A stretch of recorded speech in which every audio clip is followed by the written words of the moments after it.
So there we have it. Man United have lost and bottled the Europa League final, losing 1-0 to Tottenham. Come on, it's Tottenham. Tottenham don't win anything. United normally win a lot of stuff. Even in recent years, United, I think it was two finals. I think the Carabao Cup final they won against Newcastle.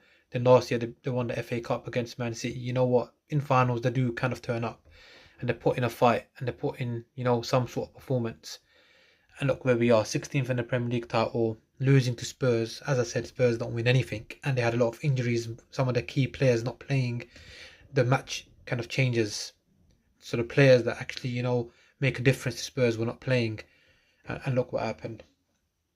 Man United lost. They bottled it, and I'm afraid I've run out of excuses for Man United. I think there's a big, big, big change required within the club. We were talking about ownership, and now we've got Ineos coming, and Ineos have come in and not really done much. But like realistically, nothing's gonna change there, is it? We're gonna still have Ineos there. They're still gonna be in charge. They're not gonna just pack in their bags after 1 year and kind of, speak to the Glazers and be like, let's sell out. That ain't gonna happen. The Qataris are not gonna come. There's not gonna be another Sheikh Jassim coming in and buying the club. We're stuck with what we have now, and you know what? We need to start making changes and try and get things right. Is Amrim the right guy for the job? You know what? I backed him. But his stubbornness to not change his style. Like, come on.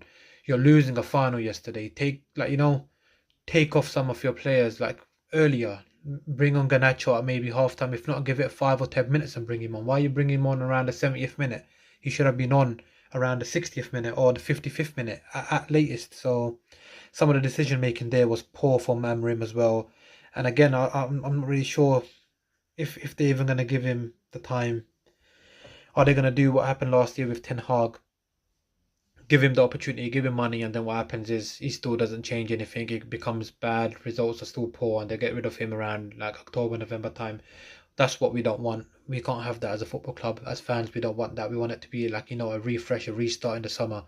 Now, we've got a few weeks to kind of get some players in early in the window and then try and get them a pre-season.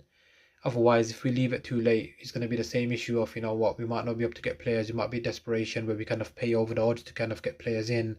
And again, now we're like, look, we're 16th in the Premier League. If we finish 16th or 17th, which is possible because we've got Aston Villa, then what happens? Like, our players going to come to us. We've got Cunha, yeah, but he's the only one. I don't know who's going to follow him.